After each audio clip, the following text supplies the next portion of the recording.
So before I ever had these encounters, I really didn't believe much in the paranormal. I had a small fascination for it, but I never really truly believed in supernatural beings until these few odd occurrences. This is a bit of a long story, but I think it's worth telling. I currently date my fiancée, and she's a Native American. We'll call her S. A few years ago, when we first started dating, we kept that a secret, as her mom disapproved of any of her children dating at a young age, that led us to go sneaking out at night to see each other. I'd always leave my house save 9 or 10 p.m., only to sneak back home around 1 a.m. or so. Before I continue, I should give you a layout of our area. The distance between my house and her house is not that far really, but to get there is pretty damn scary. Our houses are separated by a large highway, and every night I either take a shortcut through a dirt path along the highway next to an old railroad, which is completely pitch black by the way, or I take a long route through my high school, which is well lit, and makes the uneasy feeling of being out late not so bad. Anyways, when we go out and talk at night, she would always jump to the topic of the paranormal, stating that she could hear the dead speak to her and had various encounters with a shadow man when she was young. I just humored her and joked around and told her that one day they would come for her. As time went on, we spoke almost every night, and she told me that her brother was being attacked by a skinwalker. I almost didn't believe her, but I had a gut feeling by the way she looked at me that she was being serious. This was the time where I had introduced myself to her mother as her friend, and I'd regularly stayed at her place once her mom trusted me more. One night, I noticed burning sage around house, and I inquired about it. This is to ward off the evil spirits and keep skinwalkers away. Skinwalkers? I asked. She gave me a brief explanation of what exactly they were. She had told me that these creatures give up what made them human, to become these things and act like hired guns that stalk your prey.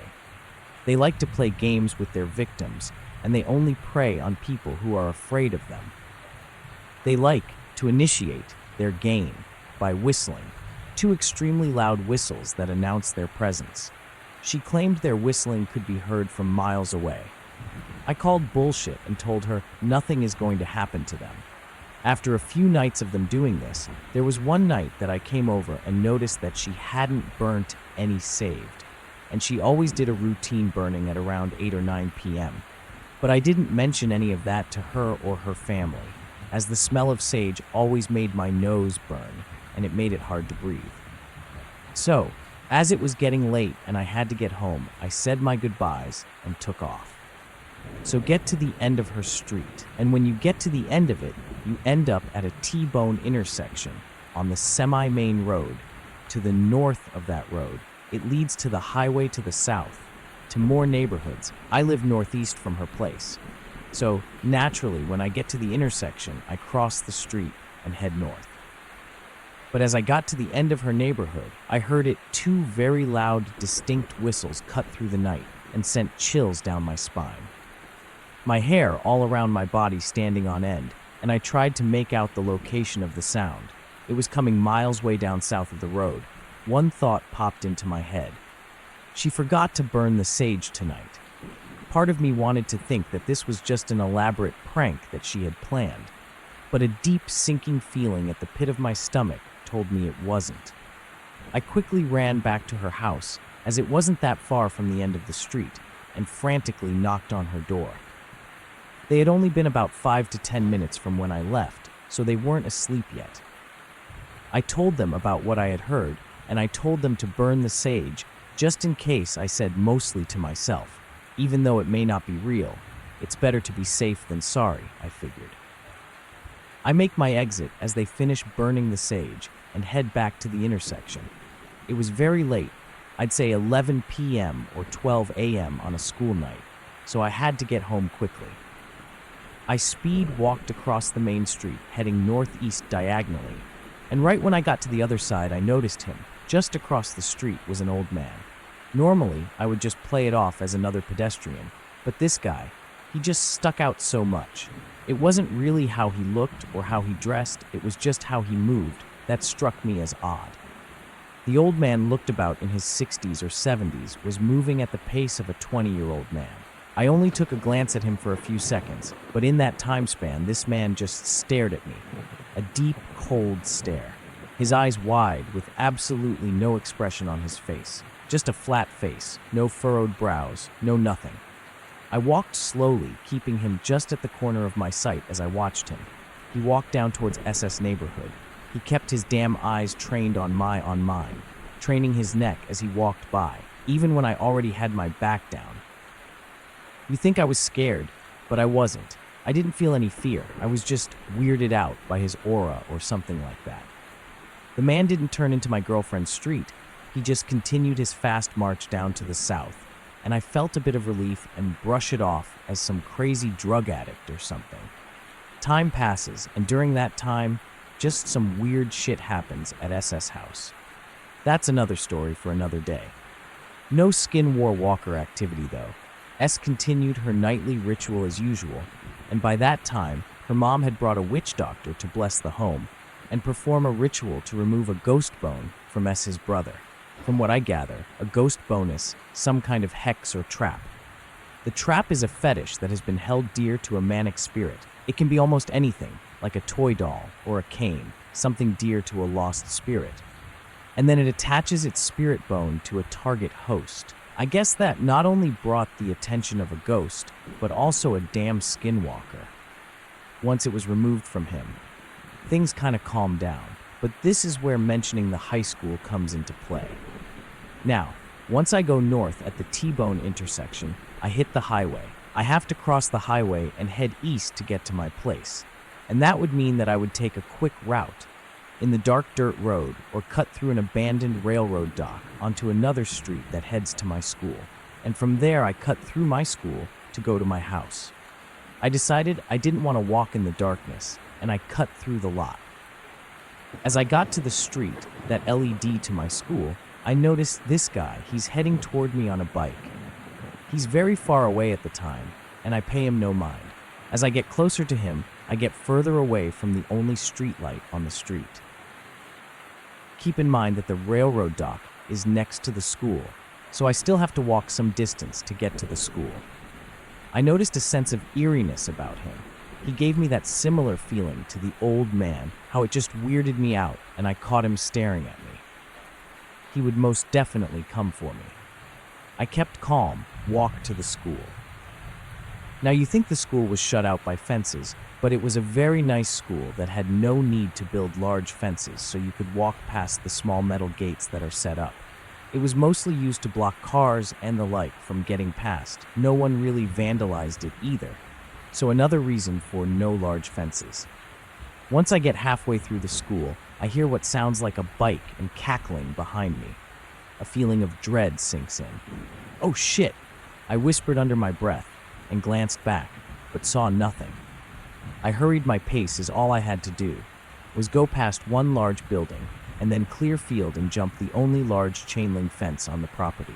Just to give you a better perspective, the entrance I went through is a parking lot, and the path I took is somewhat of a path to allow small vehicles and maintenance trucks to drive through, where buildings with different classes strewn about from left to right is a small road that winded through the whole school. Diagonally, two large buildings occupied the east and west side of the lot.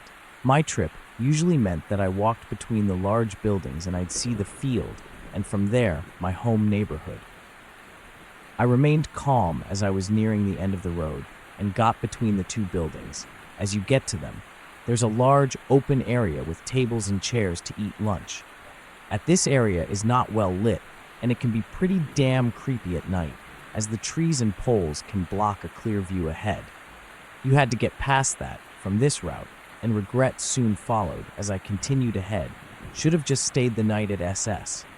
I huffed out under my breath, rasping, as I felt very nervous walking through the eating area. Then I hear tapping ahead, as if someone is tapping their knuckles or fingers on a pole. 2 taps. The fucker was annoying, toying with me. What the fuck do you want? I yelled out in anger and annoyance to the direction of the tapping. No response. Just silence. It was too damn quiet.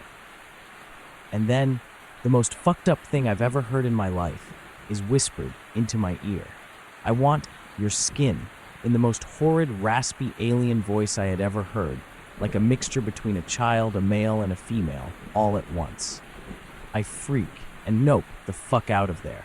I sprinted the fastest I've ever run in my life, and thankfully I had trained in parkour for a few months at the time, and had some decent acrobatic skill, just enough to climb and balance on fences and leap great distances.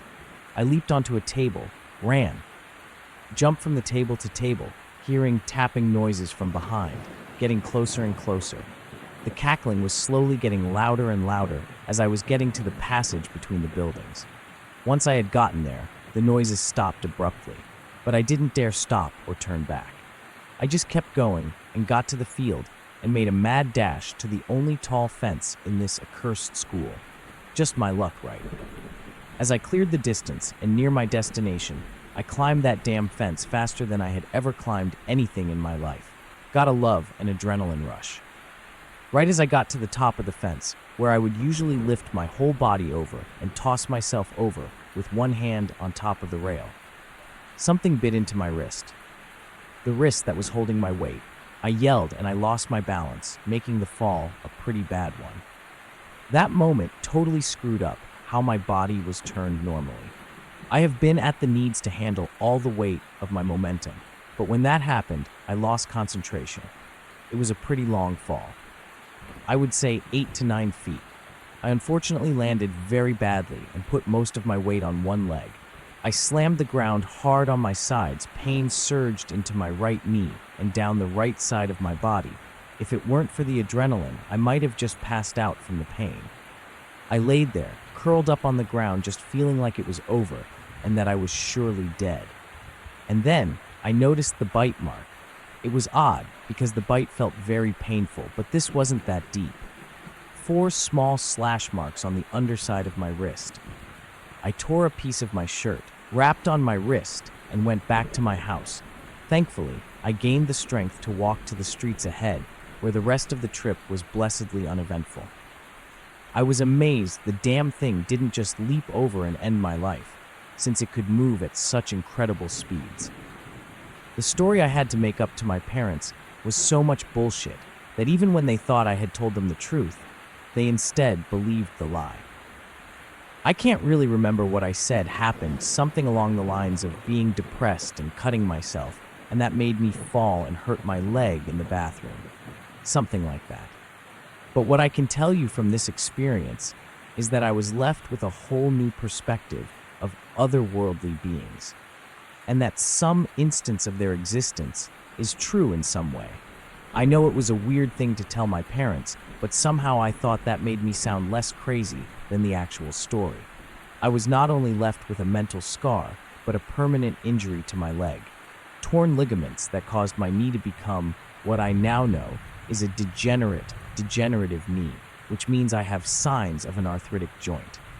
Well, fuck, man. Lesson learned: don't take long walks at night and always stay in the light, because you just never know what might be lurking in the dark.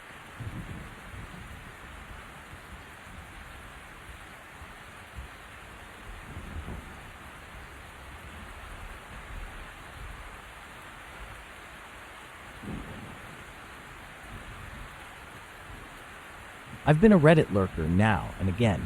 I just came across this subreddit, and I wanted to share an experience that I had last summer. Some backs.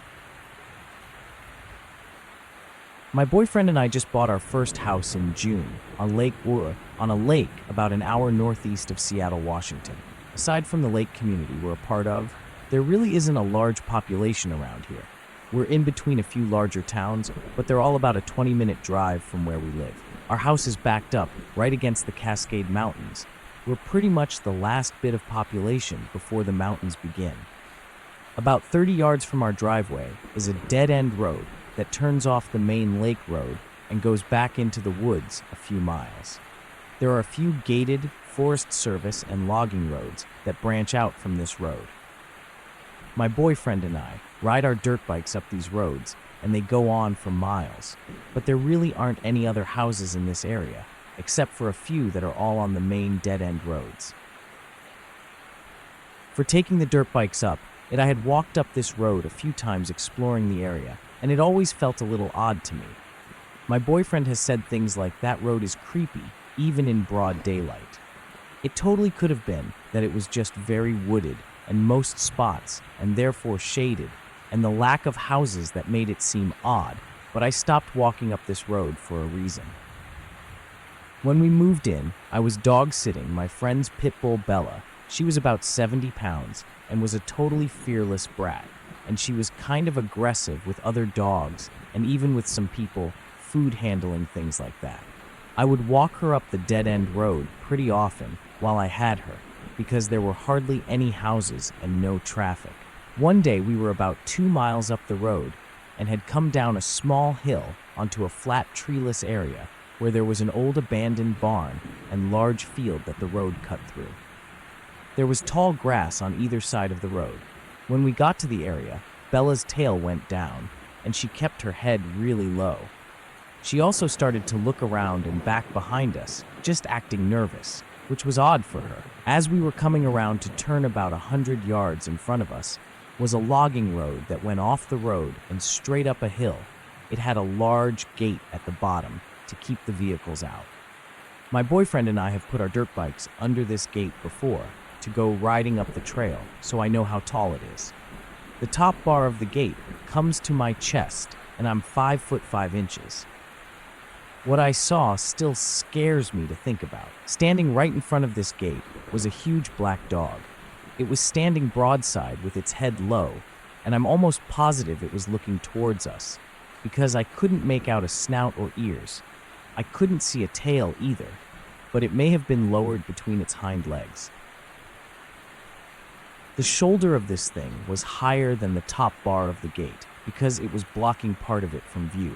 I stopped instantly and held Bella's harness so she couldn't advance forward anymore and catch sight of this thing, because aggressive dog problems. I looked at this thing for probably 2 seconds total before turning back and hauling ass back up the road because I heard the thing growl. 100 yards away from it, and I heard this fucking thing growl. This awful, almost hissing growl. I was totally terrified, and at this point so is Bella. It was a long 2 miles back, and I couldn't stop looking over my shoulder, and Bella was also freaked out the whole time. The growling, massive black dog wasn't the only thing I was so terrified of. I also had this awful, awful feeling of fear and dread come over me when I saw it. It was overwhelming, and I've never felt something like it. Even typing this and remembering the details is making me feel jumpy. It took me a long time to feel okay and safe in our new house, especially at night.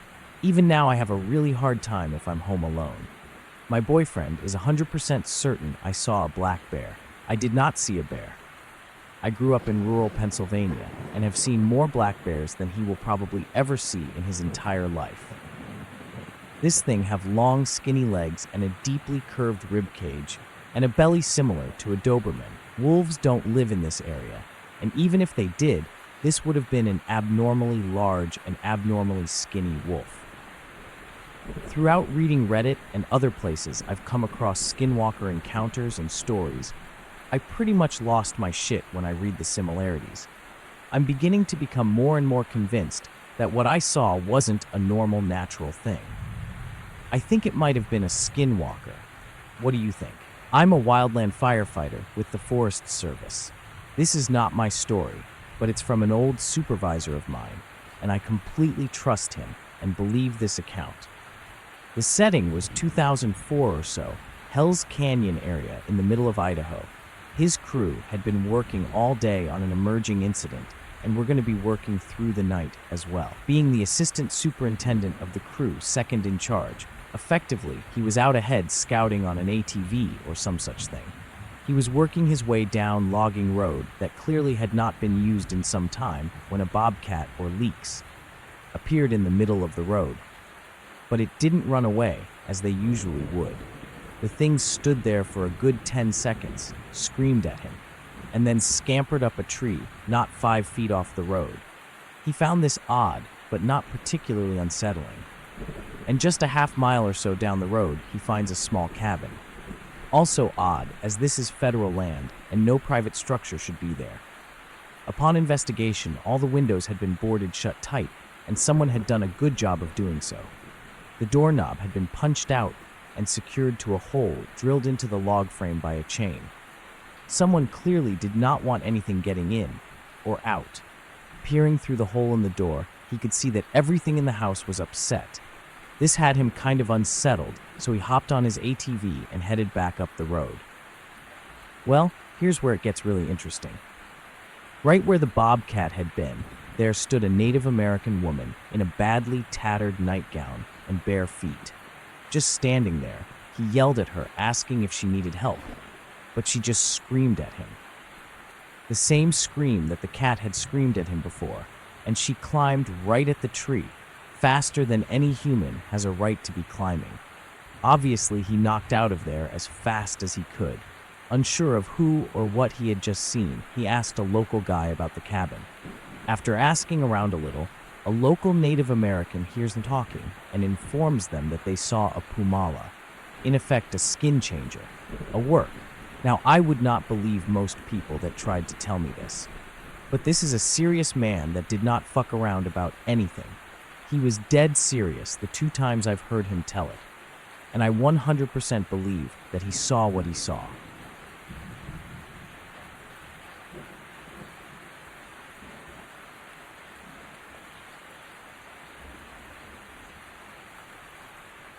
I used to live in a small town in Texas. My town was so small that it wasn't so much town as it was a really big neighborhood with one gas station. My town wasn't completely finished. A lot of the streets had empty lots and woods. Even though the town was 60 years old, it was possible to walk onto a lot, head to the woods, and get lost if you didn't know exactly where you were going. And since we had deer and wild animals running around, it wasn't a good idea to go wandering, if you know what I mean. My house was in the oldest part of this town. I lived on a circle. Yes, a circle. My street was an actual circle that you could drive all the way around. And what was weird about it was that my street had houses on all the lots, but the houses on the inside of the circle, including mine, with a perimeter to about 2 acres of free woods. And it was so packed that you couldn't see through it. It was just something everyone knew about, but didn't talk about.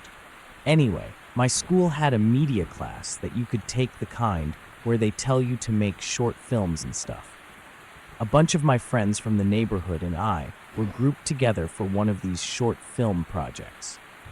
Like idiots, we decided to do a short horror film based off the Blair Witch Project movie. It had been out by that time for a couple of years, so we thought it would be a cool idea since found footage films hadn't really become a thing yet. And we thought since our neighborhood, known for being creepy as fuck at the best of times, had a forest in it, we could just shoot our project there. So, my friends Genesis Hunter, Tyler Cass, and I decided to try to shoot our short film in one evening. And you guessed it, we decided to shoot it in the woods right behind my house.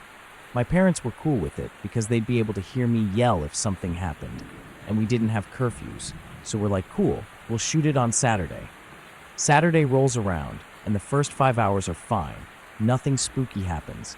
So we go back to my house, eat, and decide to shoot the last couple of scenes. That is when shit went south. We come out of my house, jump the backyard fence, and head back into the woods. The second we hit the tree line, we all feel like something is just off. Like it just doesn't feel right. The air is sticky and heavy. I mean, yeah, it's Texas, and that's a Texas spring for you. But this was different. It felt like walking through water or tar or mud. It was just hard to move forward. But the feeling goes away. We get through a couple more shots, and it's time to shoot the very last scene. It's simple. Genesis walking through the woods and into a clearing. That's it. Like I said, this area is about 2 total acres. We've been all over the woods by this point, getting different shots. But at night it felt like the woods we were in weren't the same woods from that afternoon. The boulders weren't in the right place, the trees weren't in the right place, there was a clearing where there shouldn't have been one. It was really weird. In my mind, I'm thinking, All right, you just got turned around. Happens all the time, right? It's a sizable area. And just because you've been walking around it for 5 hours doesn't mean you know it like the back of your hand. I can accept that. What I can't accept is the fact that there was now a shed in the middle of the clearing that we had decided to shoot our last scene in. What I mean is when we scouted the place 3 days before shooting, when we went in there to check sound earlier that day, and even right before we went back to my house, there was no shed in that woods. None, zip, zero. There were no buildings, no construction supplies, not even a football in that woods. And yet here was the shed in the middle of the clearing. We were all getting vibes from this thing, like we weren't supposed to find it, or we were unwelcome in its presence, or that we were somehow intruding on its alone time. So the guys tell us to hang tight. They're gonna go investigate. I don't remember exactly what happened, but I remember them coming back and telling us that we had to check it out. I went up to the shed and realized that it was very, very old. The wood was warped and the walls bowed inwards. The wood from the shed didn't look like any of the trees from that part of Texas. It wasn't mesquite. My best guess would be maybe maple. I was walking around the edge of the shed and we were trying to figure out where this thing came from, or if it had always been there, and if it had been, how we had managed to miss it. We were close enough to my house that I can hear my dad talking on the phone in the backyard. In fact, all we had to do was walk forward for a minute or two, and we'd hit the backyard fence.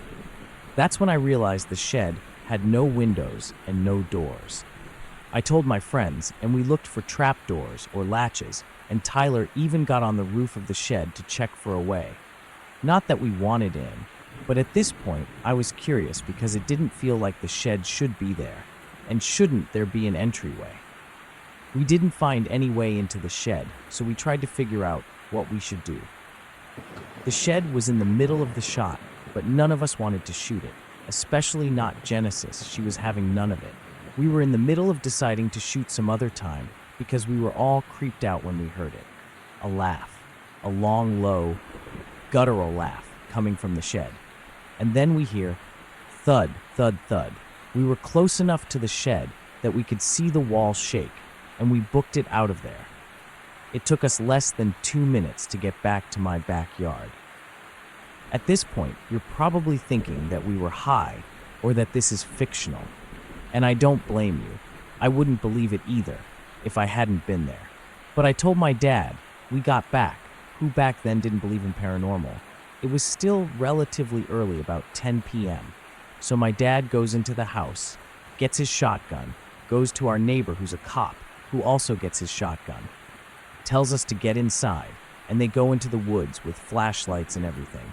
He was gone for 10 minutes. When he got back, he told me that I wasn't allowed to go back there anymore, and we'd have to find something else to do our final scene in. It was years before he told me what happened in the woods, but he finally did. He and our neighbor found the shed, couldn't find door, and heard the laughing. Then they heard growling go from inside the shed to outside the shed. Then, and my dad still swears to this, they saw something huge and human-like come out of the wall of the shed, get down on all fours, turn black, and growl at them. These two grown-ass men, both with significant military experience, nearly crapped themselves trying to get back to the house. My dad petitioned the town to get the shed removed, and it was knocked down a week later. We never talked about it again. But here's where it gets weird one more time. My little sister still lives at home.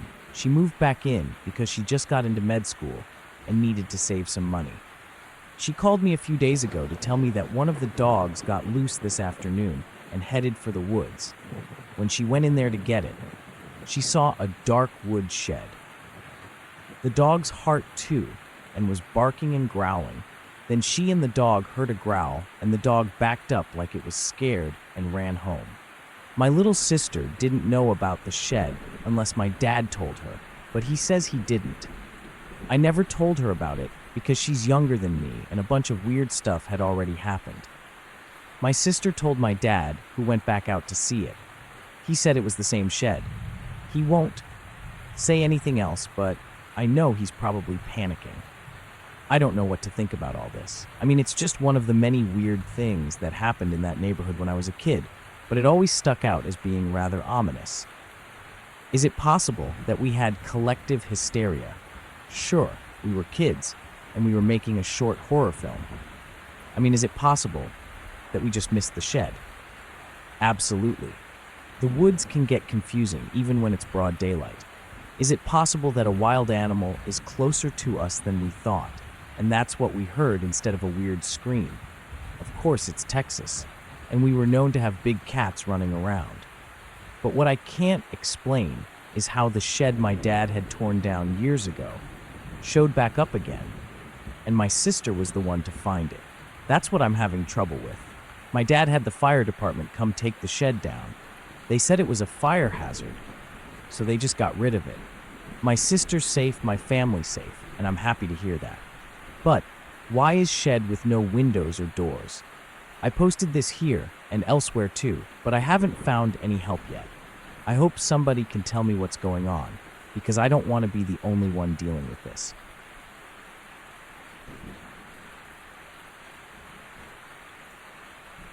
A friend of mine in high school was driving on the Wind River Reservation with his older brother one night. They came upon an elderly lady. She wasn't hitchhiking, but they offered her a ride, and she accepted. About an hour later into the drive, they had totally forgotten that she was in the back seat. My friend turned around, but the seat was empty then. He looked out his window as they were driving along at 65 miles per hour. The old lady was running next to the car, keeping up with them along the shoulder and laughing at them. However, she was no longer fully human, but had the legs of a mule deer. They stepped on the gas and got the hell out of there.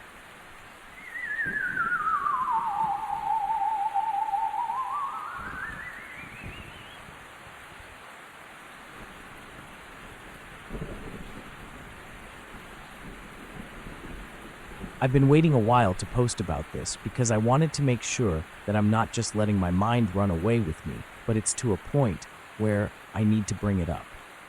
I just moved from North Carolina to Durango, Colorado. I'm a Sasquatcher at heart. I immediately started looking up area reports in. So doing, I found some nearby in San Juan and decided to drive out. Nothing strange. During my work week, I researched reports for the entire Four Corners and inevitably stumbled back upon Skinwalker stories. I spent a solid day listening to and reading these stories, and then got back to Sasquatch. The next place I decided to scout took me to the edge of the Navajo reservation, though I didn't intend to enter. I just misjudged my distance when hiking it was nice out. Once I did figure out where I was, I immediately turned around since I was unsure of the permit requirements on the reservation. Hiking out, my dog stopped and tried to pull sideways. I led her over to the grass and she pulled out a bone. It was skinny and small and it didn't look human at all. I didn't think much of it and I let her keep it. I think that's where I fucked up. 3 mornings later, I'm in bed and I get awakened by a wrestling. I thought it was the dog, but she was not in my room. It was coming from outside my cracked window. I got up and crept over, expecting a raccoon or a possum. Under my window, close enough to reach out and touch it, was a mule deer with an impressive rack. I went to grab my camera, and when I got back to the window, it was gone. I never left the room. I never heard it move away. Odd, but I thought nothing of it. The next morning, same time, this time, I decided to be ready to catch a picture for my dad since we hunt together. I got my camera ready and eased the curtain open just a touch. He was in the yard about 7 yards away and facing away from the house at a slant, magnificent. I had no sooner seen him than he turned to face me, head first. But then his hind end appeared to teleport around. He never moved his legs. It's like he was just in one position, and immediately after that, he was in a different one. I slammed my window shut and left the room. Then, in the hallway, I stopped myself and turned around. It was gone when I got back. I couldn't pinpoint what had scared me so badly. Even with Sasquatch, I'm skeptical of every twig, crack, hoop, or knock. I attributed the odd movement to it being so early and assumed the streetlight flickered or something. I wrote off my fear as having observed a charging light posture. Since that morning, which was 3 days ago, I've been feeling disconnected from my dog. I keep having strange daytime nightmare scenarios of her just attacking me out of nowhere. I didn't even want her sleeping in my room last night. This is saying something because I love my dog unconditionally, and I know she would never do that, but I just can't shake this paranoia whenever she's around. The final straw that got me is a dream I had about an hour ago. I dreamt that I shot her while she was out sleeping in the yard, and then I took her skin. I raced out to the spot where she found that bone, and there was an old man waiting. I asked him if I could transform now, and he says no, but I can. Then he took the skin from me and flung it around himself immediately, becoming a larger and distinctly more evil form of my beloved dog. Then she ripped me to shreds, and I woke up. I immediately got up to find her. She was in my room asleep. Then I went looking for that fucking bone, and I can't find it anywhere. She's hidden it in the yard. Did I just accidentally influence my experiences during and around sleep with my Day of Walker stories, or am I in some trouble here? Update number 1. I'll be heading back out to the original bone location in an hour with the dog. I plan to bow drill a fire to ceremonial thing for me, long story. Then apologize and offer one of my lucky whitetail antlers from my very first kill back home in the Appalachians. I'll keep you posted. Wish me luck. Update number 2. I'm reporting back in one piece. After leaving an offering, I decided to stay the night just off the reservation. It was a dead still night, eerie but uneventful. Except, I was off on a wood run in the tree line and found a mutilated deer carcass, positioned very strangely. That's all for now. Let's hope it worked. Last update. I talked to my buddy yesterday after work. We had a few of the house brewskis, and then I told my story to him. Oddly enough, I told it to another coworker too, who's Navajo. He just happened to be off having a beer as well. They both kind of went stone-faced when I mentioned the deer and the dream. I then told them of the offering of the antler and tobacco, and they said that was a very smart move, but said that I was stupid to sleep out there, and the carcass may well have been a warning, stay away. In terms of activity, I've had none at the house, and I feel fine. My friends said to let them know if anything else happens, and then they can put me in contact with someone who can help. Things were quiet until today. The dog came prancing happily in half a mule deer in her deer hoof in her mouth. She's obsessed with it, won't keep it outside. When I take it away, she just follows me. It's very out of character. I don't know what to do.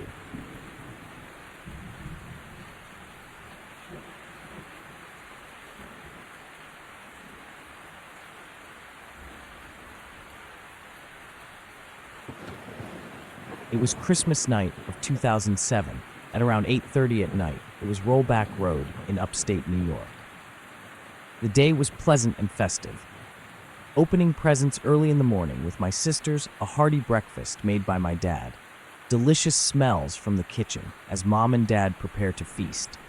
Visits from extended family, bringing pies and cakes for dessert. Around 2, we all sat down to eat, and then lazed about for the rest of the afternoon into the evening. At about 8, after everyone had left and the food was all put away for round 2 the following day, I decided to head over to visit my friend in the next village. The drive would be about 10 minutes if I took back roads to get there, so I did. First, a little background on where my friend lived. It was a housing development surrounding a private lake. You might call it a gated community. You could still drive through it freely after hours by entering one of 4 private entry points. Since the community was built around a lake, the roads surrounding it went in a spiral sort of shape. The houses were sparsely positioned on the outermost part of the spiral road, closest to the 4 private entry points. As you drove it further, there are a lot more houses positioned closer together, nearer to the lake. My friend lived on the outer edge of this development. So once I reached the entry point, it would only take me another few minutes until I reached his house. His house, along with all the others, were far enough apart that you couldn't see them from the road as you drove by. There were either woods all around with long drives or open fields with long drives. You could see porch lights on in the distance, but that was about it. As I entered into the development, the speed limit dropped from 30 miles per hour down to 20. There were no streetlights in the development, and for some reason, I never put on my high beams. I couldn't go any faster than the speed limit because there were speed bumps in place every 30 feet or so. It was a mild night. I remember having my driver's side window up slightly, taking in some fresh air. I remember driving in silence, which was unusual for me because I normally always listen to music when I drive. I must have been enjoying the quietness after the commotion of the day. I reached a section of road that had barren fields on either side and woods set in the back. Houses were probably nestled back into the trees as I drove. I noticed what looked like someone walking up ahead on the opposite side of the road, coming in my direction. Mind you, I was still going about 20 miles per hour the whole time, so it was probably less than a minute by the time the walker came into clear view. I got a quick scan of it from my windshield before my car, and it were exactly parallel. This is what I saw. It was not a person. It stood on two long legs with long arms hanging down from its shoulders. It was strong-looking, lean, muscular, but not beefy in stature. Yet it looked thin at the same time. It stood at least 7 feet tall and was light in color. I can't be sure whether it was white, tan, yellow, or gray. It didn't appear to have fur, but there was some texture to the skin, wasn't smooth. There appeared to be something coming down off its back. I don't know what this was. All I can recall about its face is the small features it had, but the mouth and jaw were notably large, and it had pointed things atop its head. Two things going straight upward with something mingled between the two. That's what I got from a quick scan, and from my observation of it as it neared my car, and my car neared it. As my car became parallel to it within a split second, I went from looking out my windshield to looking at it from my driver's side window. In that moment, its face quickly appeared down at me, and all I remember was the mouth opened wide. Out of it came a remarkable scream that I will never forget. It gives me the chills just thinking about it now. It consisted of a high-pitched shriek, but also enveloped by a deep guttural growl. Both sounds happened simultaneously in that scream. I kept driving all the while. This was all happening so fast that I didn't even have a chance to be scared or shocked or feel anything at all. I continued driving, went past my friend's house, and drove home. I called him to tell him what happened and that I just needed to get back. I was probably running on adrenaline to get back home. Later on, I was in total shock after everything had sunk in. Had my driver's side window been opened fully, it would have touched me, or worse, taken me. I'm certain of this. To this day, I still haven't worked out what it was. Has anyone else seen or heard anything like this? I'm desperate to know.